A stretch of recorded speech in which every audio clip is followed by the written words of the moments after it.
estándares de un país como el que conocemos sean cada vez mejores. Y sobre eso el trabajo es arduo porque pues seríamos ingratos e injustos con la realidad del país decir que todo está bien.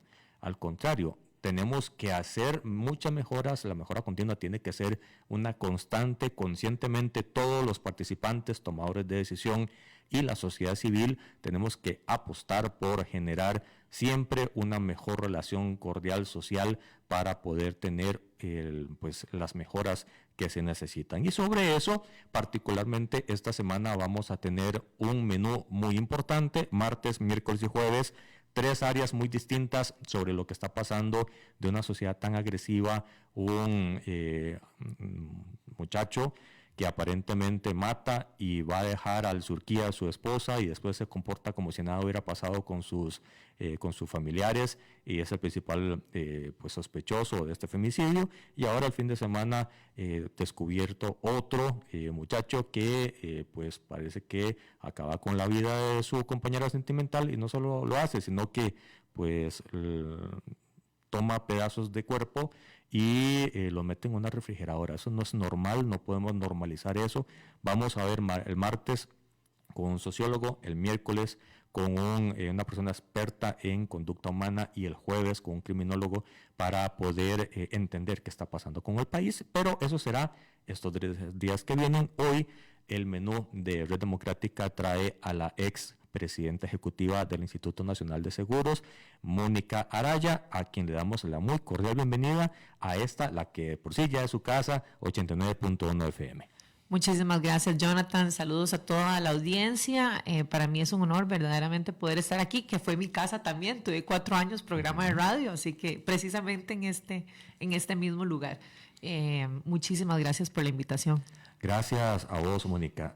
A ver, hasta hace unos días, presidenta ejecutiva del Instituto Nacional de Seguros.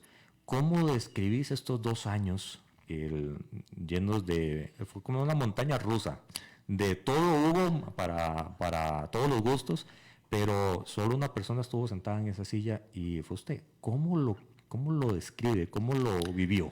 Mira, muy agradecida con Dios y pues por supuesto con el presidente que fue el que tomó la decisión de ponerme ahí junto con su equipo. Yo creo que muy satisfactorio. La gente tal vez desconoce y creo que pues nos evocamos en esos 2 años a dar a conocer muchísimo más la importancia que tiene el grupo INS, ¿verdad? Porque en realidad es muy complejo. Se maneja muchísimo dinero, ¿verdad? Adicionalmente, pongámoslo en contexto, estamos hablando de la aseguradora y reaseguradora, o sea, una aseguradora mixta, la más grande de Centroamérica y República Dominicana por mucho. De hecho, la revista Suma la semana pasada pone de primer lugar en venta en primas, inclusive se le quitamos los seguros obligatorios, que además están en competencia, pero digamos que no hay nadie más en ese sentido en este momento compitiendo con el INS. Estamos hablando de 1.3 billones de dólares al año.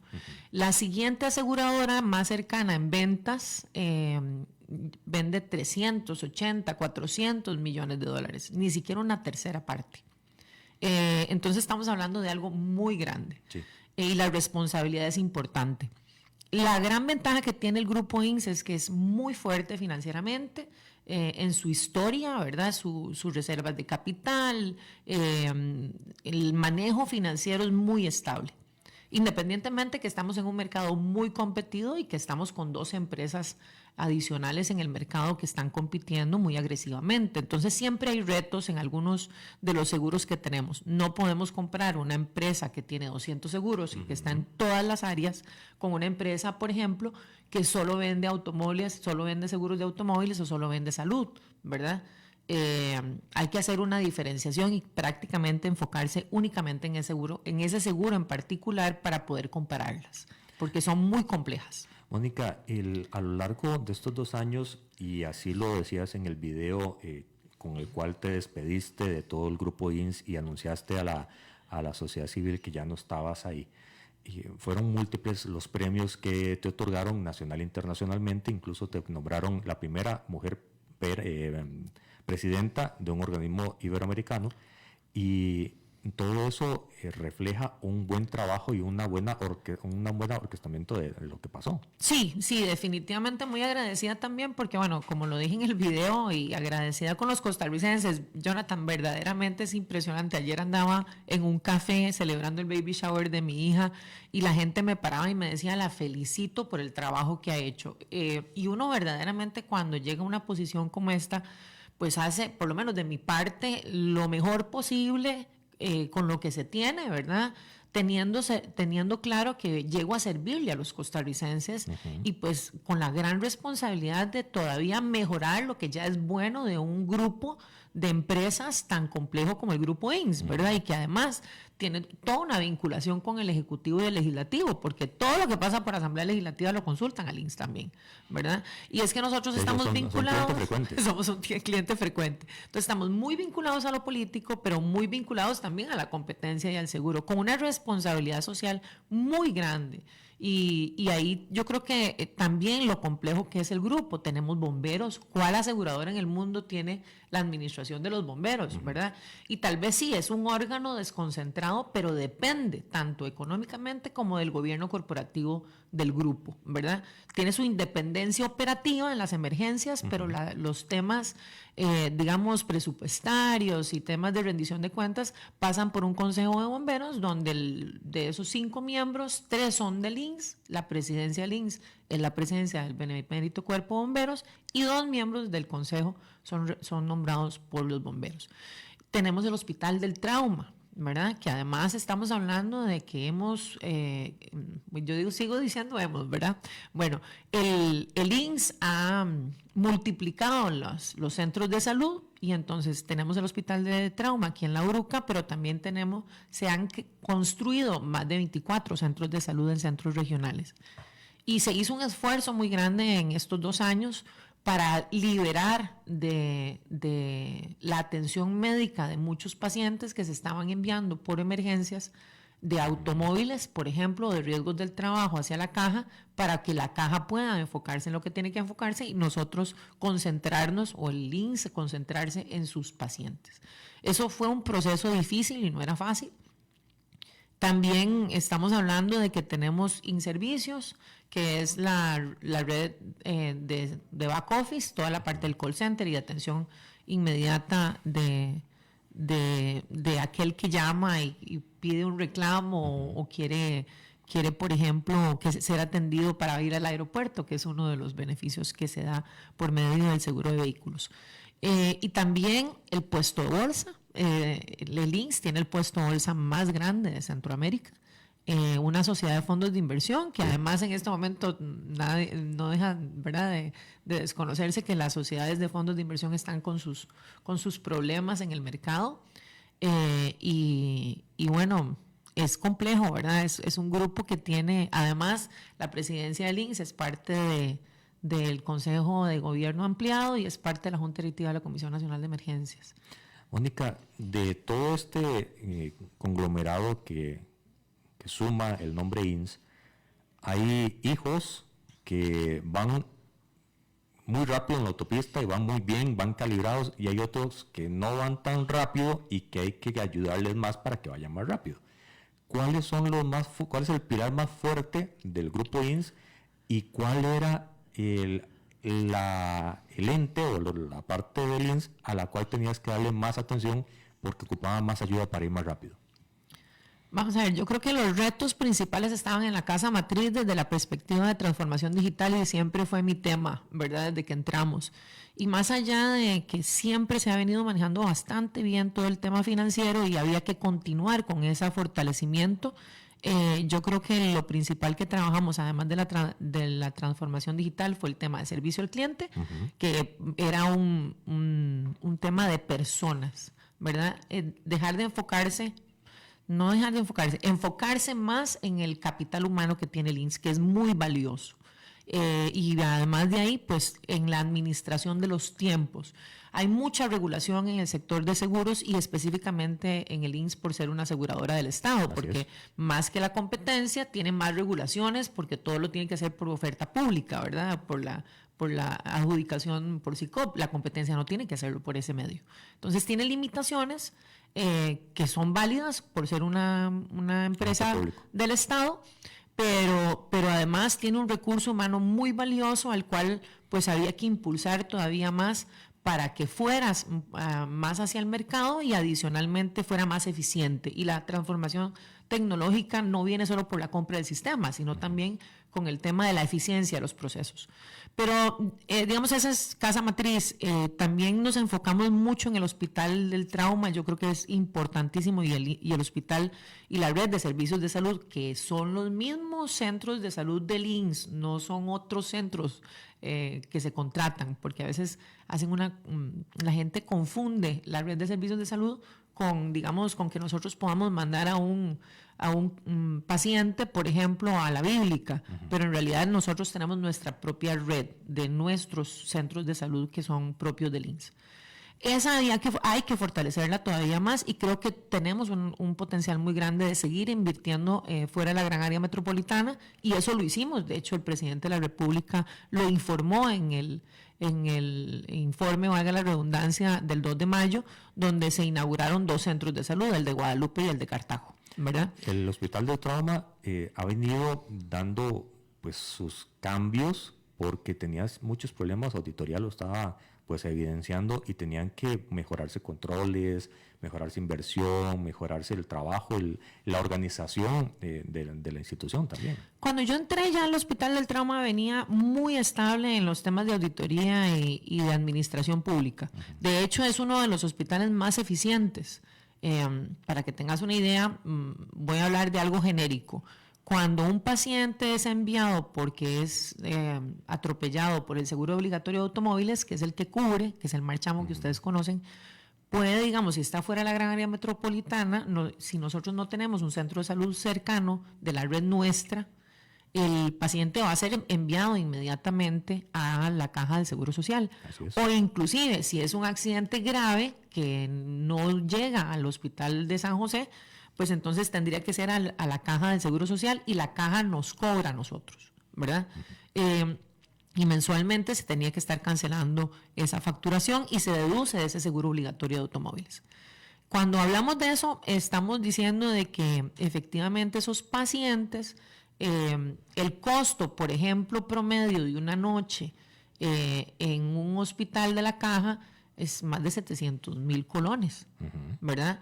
El Hospital del Trauma, que tiene una certificación internacional y del más alto nivel, inclusive por encima de algunos de los privados, estamos hablando de que una noche de cama sin atención médica y medicamentos anda más o menos en los 180,000 colones. Es muy eficiente.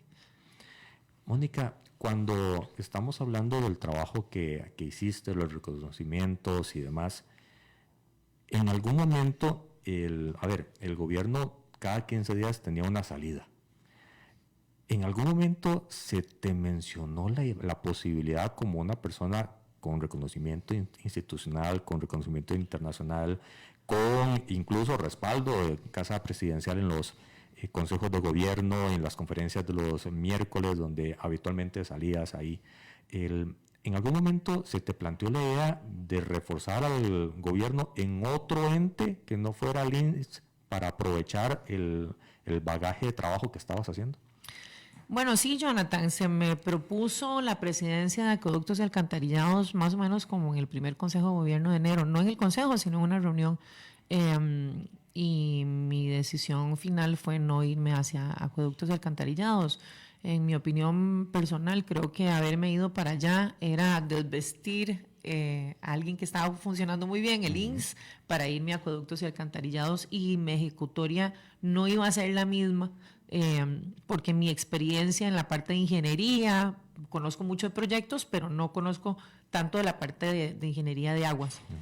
Entonces, también vi que en 2 años iba a ser poco probable que yo pudiera tener un verdadero resultado para el costarricense, y era dejar de caminar en lo que ya habíamos avanzado y estábamos por terminar de concluir en el INSS, como fue la adjudicación de los 3 sistemas más importantes que desde el primer momento mencionamos, ¿verdad? Uno fue el del hospital, ¿verdad? El otro sistema es la parte de financiera del INSS, y en estos días se adjudicaba también ya el sistema del core de negocios de seguros, y eso llevaría al INSS a un nivel muy, muy alto en los próximos años. El reto principal no era solo comprarlo, que ya se había caído 7 veces, ¿verdad? O sea, en administraciones anteriores no se había logrado esa adjudicación, y por supuesto que nada de esto se logró si no hubiera sido por un trabajo en equipo impresionante con la administración, con la proveeduría, con la junta directiva y por supuesto inclusive en muchos de los temas que se avanzaron con otros compañeros de otras instituciones, como con doña Marta o Paula en la parte de MISIT.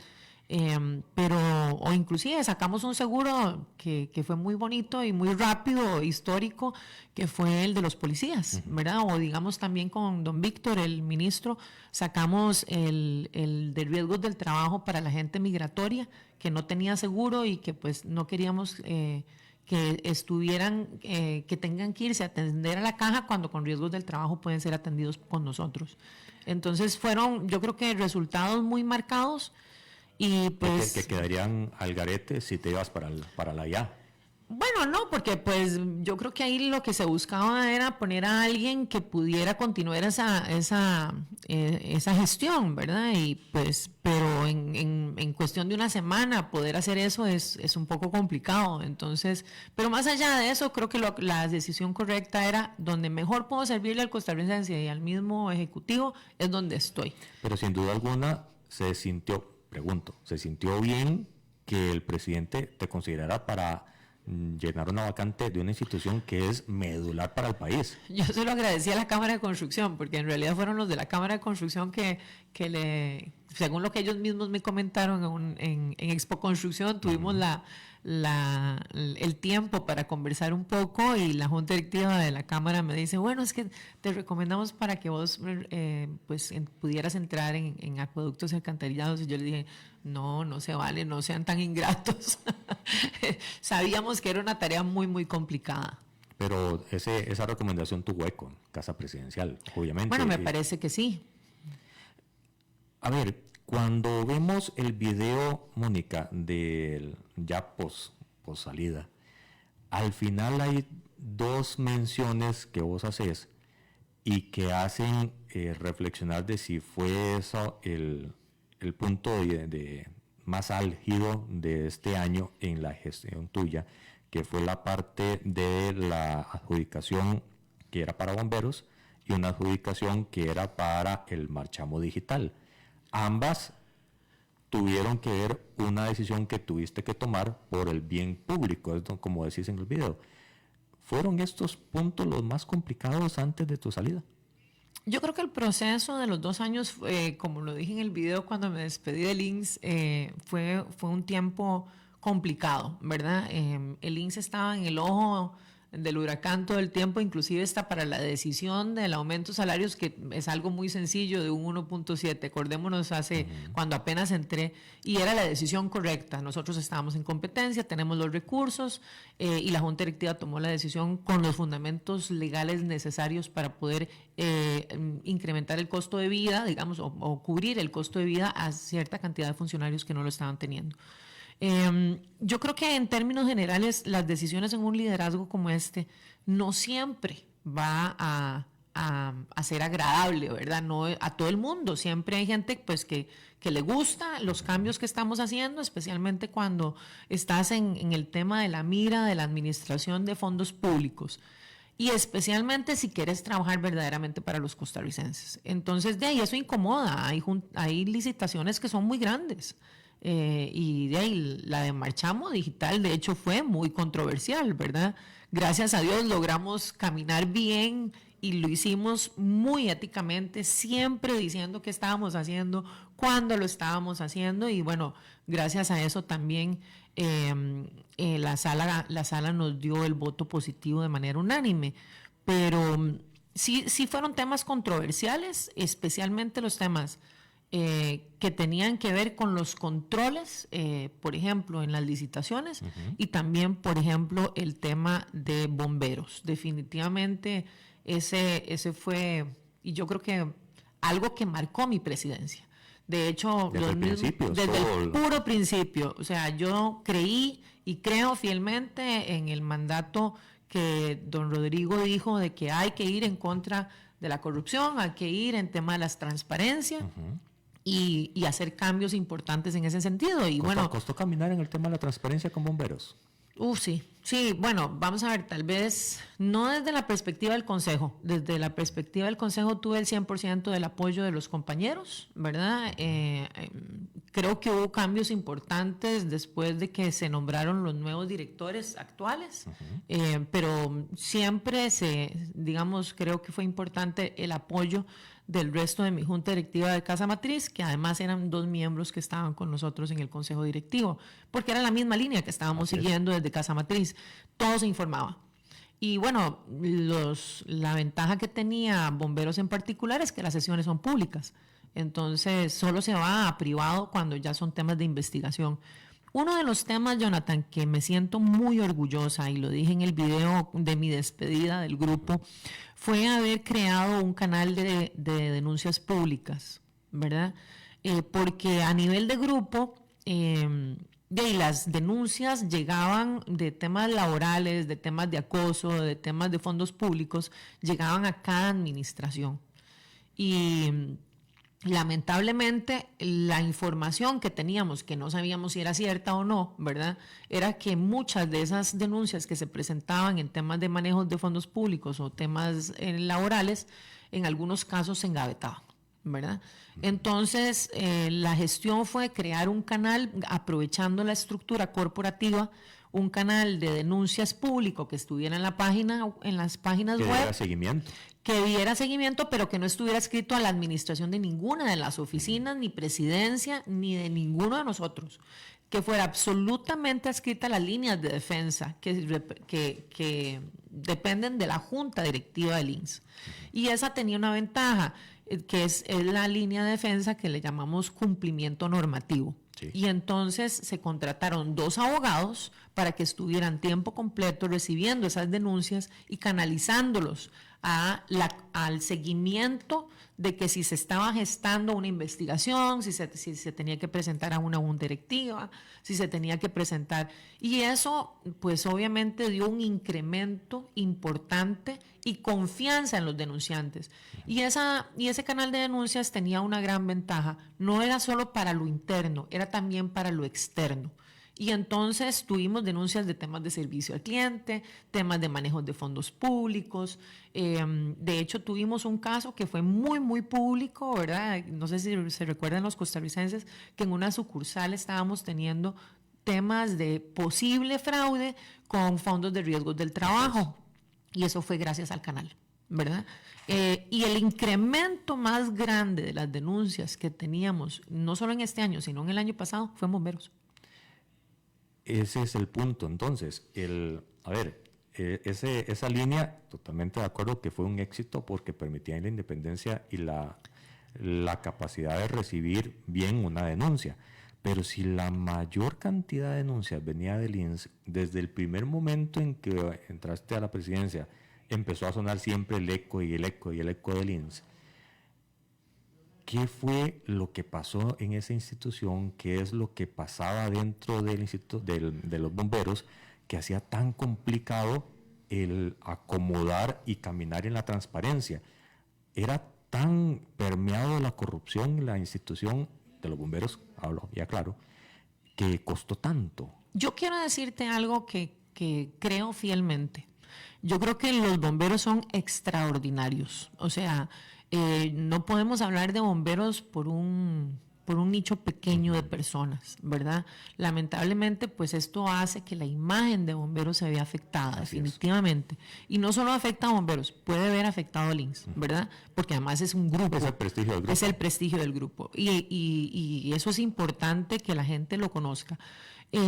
Pero yo creo que los bomberos son héroes, o sea, lo que no solo los que son bomberos, lo que es ser bombero?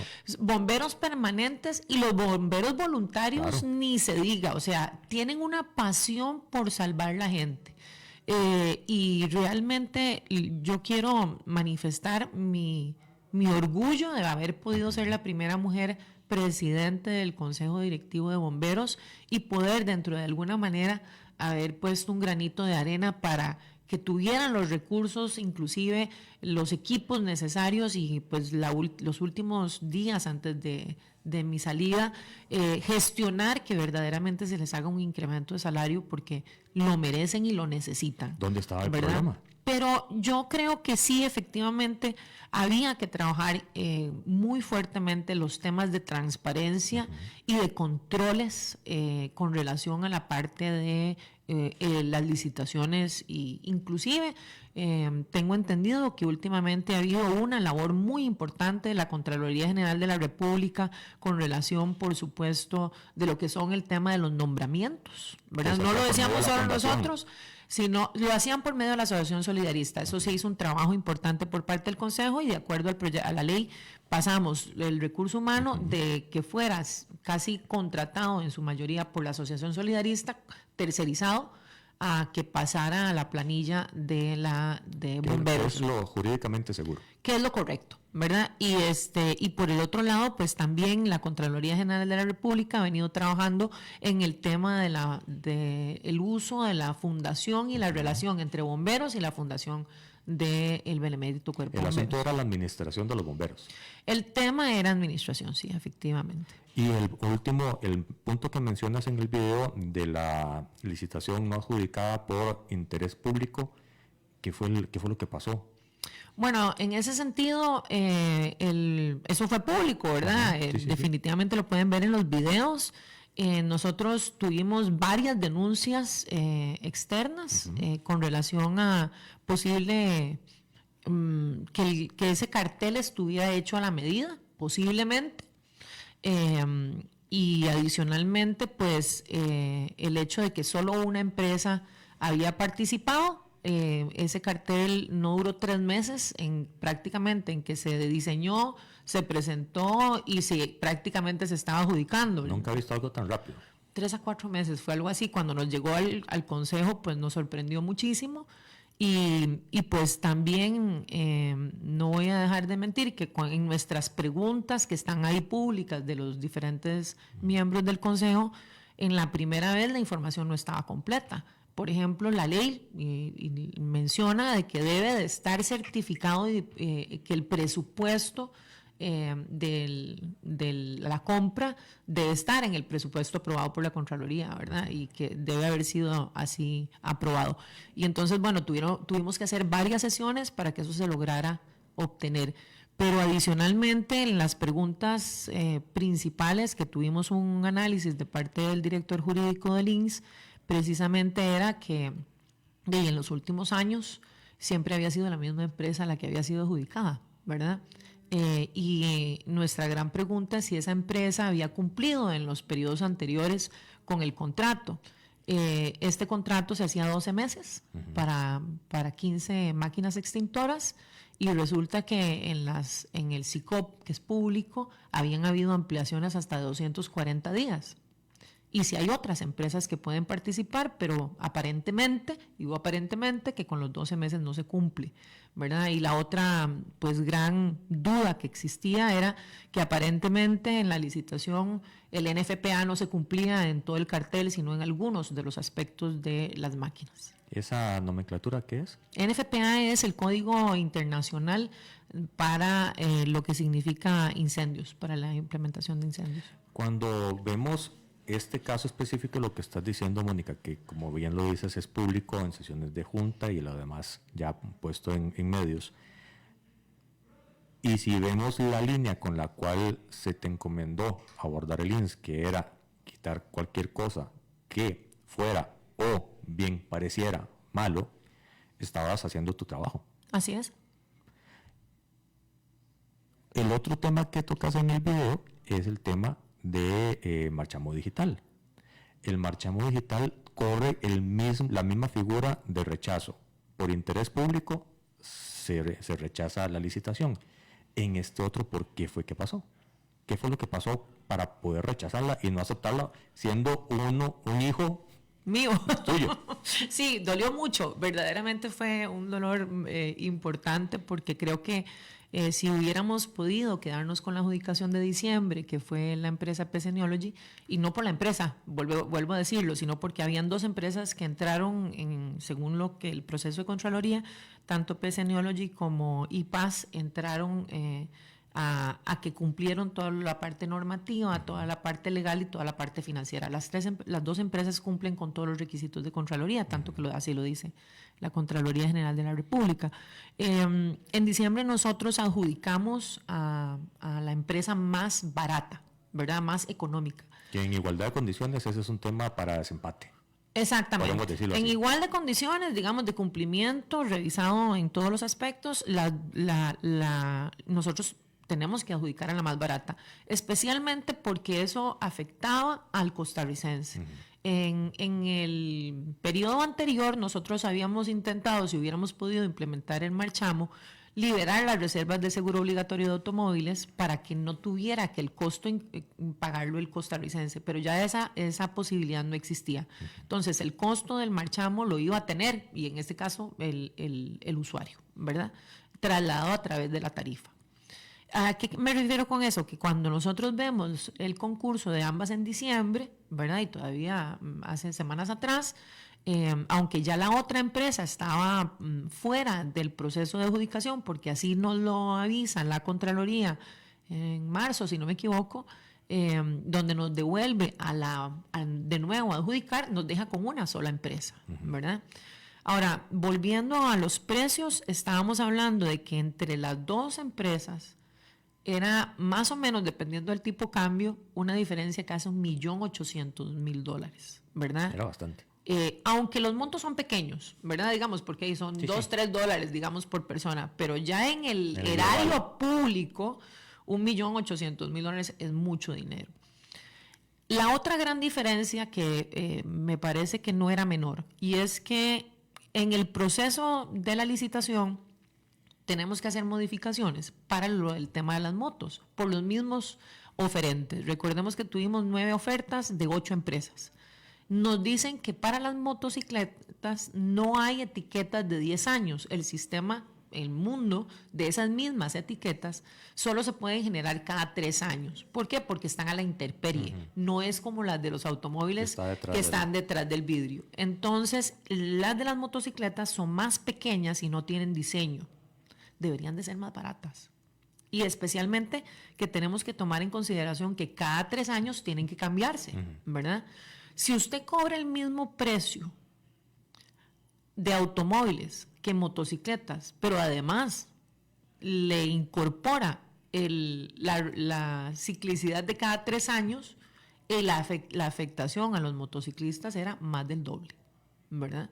O sea, tal vez si uno ve el precio individual, que prácticamente eran 400 colones, pero ¿cuánto es eso en el erario público para un sector que en este momento es la que la está pulseando en la calle?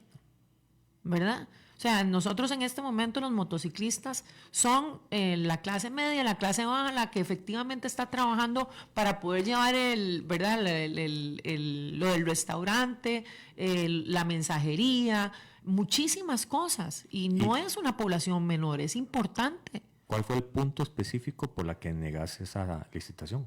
La decisión unánime de la Junta Directiva, y me invito a cualquiera a poder solicitar las diferentes sesiones, porque fueron varias en las que tuvimos discusiones técnicas y financieras, y que era lo que mejor convenía para el costarricense. En la última, la decisión unánime fue declararla desierta. Y bueno, obviamente pues ahí habrá que esperar a la Contraloría. Lo más seguro es que la empresa que quedó va a apelar, y pues va a depender de la apelación y lo que la Contraloría pues decida, ¿verdad? Si lo vuelve a devolver, si acepta o no acepta el criterio que pusimos, que el criterio fue de interés público y es un criterio muy bien fundamentado desde la Constitución política. Mónica, voy a plantear la pregunta de la forma más transparente posible. Si en ambos puntos fuiste correcta y fuiste jurídicamente segura para la institución y para el país, de acuerdo a la investidura que tenías, ¿por qué se te quita el respaldo? Eso no lo sé. Yo creo que esa es la gran pregunta que no solo tengo yo, sino tiene el pueblo costarricense. A final de cuentas, yo sé que las decisiones que a veces tomamos no son muy bien aceptadas, ¿verdad? Y no pretendo que sean aceptadas por todo el mundo, pero yo mis criterios bien fundamentados en mis principios y valores no los voy a cambiar por nada, Jonathan. Y vos me conocés desde hace muchos años. Por eso lo pregunto, precisamente por eso lo pregunto, porque todo luce correcto y al final lo que más bien debería ser el fruto de la semilla que se plantó hace 2 años de lucha contra la corrupción, que las cosas no sean hechas a la medida, que las cosas sean para el mejor bienestar del costarricense. En estos 2 casos se estaban dando esos elementos y más bien surge la noticia de que se te removía del cargo y en el discurso de Zapote, de Casa Presidencial, lo que hacen es, y me llamó la atención, los del INS. Había corporativamente la decisión, como bien lo estaba diciendo, era unánime. Entonces eso sí llama mucho la atención. Pero si desde el principio, y tengo conocimiento a causa, que desde antes, yéndonos al caso de los bomberos, es una piedra en el zapato para una buena gestión administrativa, llama también la atención de que la administración de los bomberos siga y Mónica Araya no siga.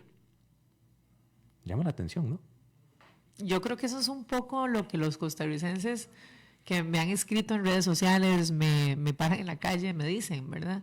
Yo creo que más allá de los reconocimientos que has mencionado, que la mayoría, Jonathan, venían desde la perspectiva de la transparencia y de la ética, ¿verdad? Y del aporte que veníamos haciendo constante desde el sector económico, porque el INSS es un sector definitivamente económico y de salud hacia otras comunidades. Y ese fue mi norte y seguirá siendo mi norte, vaya donde vaya para mi país, que lo amo. Mónica, ya no estás ahí en esa silla. Si pudieses dar 2 consejos a la persona que te sustituyó, respondiendo a las preguntas de qué se tiene que cuidar y de quién se tiene que cuidar, ¿qué le responderías? Bueno, de hecho lo hice. Yo me esperé a que Gabriela Chacón regresara del Consejo de Gobierno para abrazarla, felicitarla y desearle lo mejor. Gabriela era mi jefe de despacho durante 2 años, entonces no tengo la menor duda de que Gabriela, con la experiencia que tiene y la administración, va a continuar. Tenemos un extraordinario gobierno corporativo donde efectivamente hay 5 miembros nombrados que estoy segura que van a continuar por ese norte, y pues le tocará al Ejecutivo nombrar a 2 nuevos miembros de Junta Directiva por los 2 que habían salido. ¿Y qué le recomendaste? ¿Qué le recomendé? Que, bueno, que igual que... ¿De qué se tiene que cuidar y de quién tiene que cuidarse? Bueno, yo creo que es de tomar decisiones muy bien fundamentadas en equipo, en la legalidad, en la integridad, y que no tengo la menor duda que lo va a continuar haciendo. Ahorita, a ver, y soy sincero, no conocía el tema de que ella era tu jefa de despacho, sabía que era parte de muy alta gerencia, pero el detalle de que era parte de tu oficina, de tu equipo cercano, no lo tenía tan claro. Y me hace la curiosidad periodística de preguntar, si era tan cercana a Mónica, entonces, ¿dónde estuvo el punto de quiebra? ¿Dónde estuvo el eslabón más débil para sacar a Mónica si están poniendo a alguien casi que era sombra de Mónica? O sea, ella sabía qué hacías, dónde lo hacías, cómo lo hacías, cómo se fundamentaba, qué se buscaba para fundamentar. Básicamente te aconsejaba casi que sí, es por aquí o no es por allá, o me equivoco. Sí, vamos a ver, en muchas cosas Gaby fue clave en el conocimiento. De hecho, es interesante porque Gabriela fue jefe de despacho no solo conmigo. Yo hice algo histórico. Nunca cambié ni una sola persona de la presidencia ejecutiva, porque todos los que estaban en la presidencia ejecutiva habían sido funcionarios de más de 20 años del INSS. Y entonces Eso fue un cambio importante porque normalmente un presidente ejecutivo llegaba y cambiaba todos los funcionarios de su presidencia y traen gente externa. Yo preferí quedarme con el mismo equipo que tenía Gabriel, el presidente ejecutivo anterior. Sí. Y hubo un proceso de casi una semana donde yo antes de asumir la presidencia del INSS, Gabriel fue extraordinario y se sentó conmigo y me dijo, aquí están los retos, esto no lo hemos logrado, esto sí lo hemos logrado. ¿No te parece extraño que pusieran a alguien del riñón tuyo? Pues sí, la verdad que sí. Pero eso más bien me alegra y me dio tranquilidad porque inclusive quiere decir que respalda lo que estábamos haciendo. Hizo. Exactamente. Y la otra pregunta que viene de esta que estás diciendo, esta respuesta, ¿fue personal la salida? Yo eso no lo sé, Jonathan. Yo creo que una de las cosas que me gustaría que hiciéramos ahora, y yo digo en términos generales como costarricenses, estoy muy preocupada por lo que pasa en los poderes de la República. Yo creo que nosotros no podemos seguir tomando los temas personales, Sí. ni estar, digamos, diciendo insultos ni uno para el otro. O sea, yo creo que Promoviendo la desconfianza. promoviendo la desconfianza, y yo creo que en una casa dividida la gente no prospera, y yo creo que hay mucho por lo cual prosperar. Yo creo que el costarricense tiene muchas oportunidades y hay muchas cosas que se están haciendo bien, ¿verdad? Y hay otras que tal vez son mucho más complicadas, pero lo estamos llevando a los temas personales. Y esto no es un tema personal. Todos nosotros estamos ahí para servirle a la nación y para dar resultados. Y para eso yo creo que es importante el diálogo, aunque no nos pongamos de acuerdo. Puede ser que vos y yo no nos estemos poniendo de acuerdo en algunas cosas, pero avancemos en los que nos podemos poner de acuerdo. Pero si yo vengo aquí y te insulto y te pateo la respuesta va a ser igual. ¿Cómo me vas a poder poner atención y empezar a avanzar? Sobre eso, Mónica, dos preguntas en los minutos que nos quedan antes de que don Eduardo empiece a hacer señales de que ya nos vamos terminando el tiempo. Tenemos que entrar en un círculo virtuoso. Exacto. Número uno, en esa instancia de llevar, diría el tico, la fiesta en paz y todo tranquilo y tratar de volver las aguas, que llevamos más de 10 años con las aguas muy turbias, políticamente hablando, institucionalmente hablando, ¿te gustaría tener una conversación con el presidente para saber qué pasó? No, vieras que no. Yo creo que... O ya das por cerrado el capítulo y seguís... No, yo cierro la página, paso la página, me voy muy contenta, muy agradecida con él y con Dios y con todo el equipo. ¿Por teléfono? Por teléfono. Sí. ¿Él te avisó? Sí. Minutos después salió el comunicado con el nombramiento nuevo. ¿El mismo día? Minutos después. ¿Y te dio alguna explicación? Yo creo que la conversación que tuve con él, como lo he venido diciendo, ninguna de mis conversaciones las voy a... No, obviamente, a ver, no espero el detalle. De hecho, sería sorprendente que hubo un detalle en medio de la conversación. Pero... Sí, no hubo mucho detalle, eso sí. Pero fue tranquilo. Sí, por lo menos de mi parte, muy tranquila. Yo estoy verdaderamente muy satisfecha con el trabajo que hicimos. Estoy segura que hay una calidad de personas extraordinarias, tanto en la Junta Directiva como en el cuerpo administrativo, de todo lo que es el cuerpo del Grupo INSS, y pues siempre hay puntos que hay que trabajar y continuar trabajando. Así es. Y creo que el camino que se tomó fue el adecuado y el correcto para los costarricenses, y fundamentado 100% en mi ética y valores. Si tuviste que decirle que sí a alguna solicitud, la diste, y si tuviste que decir que no, también lo hiciste. Así es. De acuerdo siempre al sustento técnico. Así es. Mónica, estoy haciéndole memoria desde que lo dijiste hace unos minutos con el tema de Marchamo Digital, y la empresa a la cual se le iba a asignar, ¿me dijiste cuál era el nombre? La empresa es un consorcio de varias empresas que se llamaba IPAS. IPAS no tiene que ver con el tema de los brazaletes de las personas privadas de libertad. Bueno, tengo entendido, y no podría decirte con certeza, que una de las empresas vinculadas al consorcio sí. Básicamente se le hubiese estado asignando Marchamo Digital a alguien que, si es confirmado, estaría ya administrando algo que está en tela de juicio, si está haciéndose bien o no, que son los brazaletes para privados de libertad. Bueno, recordemos que la fundamentación técnica y legal que hicimos fue por interés público, ¿verdad? No fue por esa, porque obviamente... Sí, obviamente, claro. Pero sí sería un elemento a considerar y a evaluar y a informar también, porque obviamente se le estaría pagando a esa empresa. Bueno, es una de las empresas del consorcio, efectivamente. Cuando estuviste en todo este análisis de Marchamo Digital y el momento en que tuviste que decir no va, ¿tuviste alguna duda?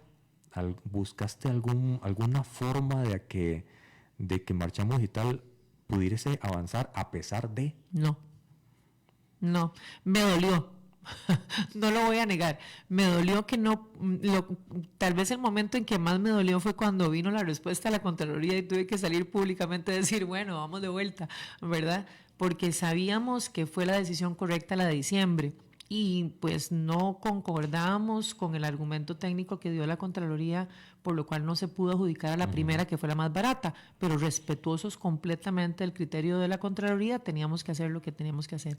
Eso va mucho en lo que estás diciendo de volver a un círculo virtuoso de la comunicación y de la tolerancia entre poderes, porque a la Contraloría para algo está ahí. Sí, bueno, y no concordé con el criterio ni ninguno de nosotros, ¿verdad? No solo yo, sino la Junta Directiva, porque en realidad... Por eso, pero como bien decías, podemos no estar de acuerdo, pero hay que respetar. Hay que respetarlo y bueno, lo que queda era pues tomar la decisión en la base legal, técnica y financiera. Si tuvieses que decir, me hubiese gustado hacer esto y no me dio tiempo. Bueno, me hubiera encantado poder verdaderamente continuar con la adjudicación de diciembre y ya estaríamos en camino de iniciar el proceso de Marchamo Digital. Esa definitivamente sé que traía una cantidad de beneficios para los costarricenses muy, muy grande. La otra que me hubiera gustado muchísimo es poder en estos 2 años trabajar y terminar de implementar todo el cambio que habíamos hecho en la parte comercial, que lo hicimos por supuesto con el apoyo de la administración. Nos trajimos a alguien de afuera con un pensamiento corporativo de competencia más agresivo, del cual me siento muy orgullosa y sé que el equipo que queda conformado es extraordinario. También el otro que me gustó muchísimo y fue un aporte que tuve mucho apoyo de la Junta Directiva, además del tema de la transformación digital, fue el cambio en talento humano. Lo dejamos de llamar talento humano, lo subimos de nivel en el organigrama para llamarlo capital humano, levantarle el nivel en ese sentido y pues hacer un cambio cultural de la institución en cuanto al servicio al cliente. Y finalmente, antes de terminar el programa de hoy, si pudieses darle un consejo a 3 personas, ¿qué le dirías a la nueva presidenta del INS?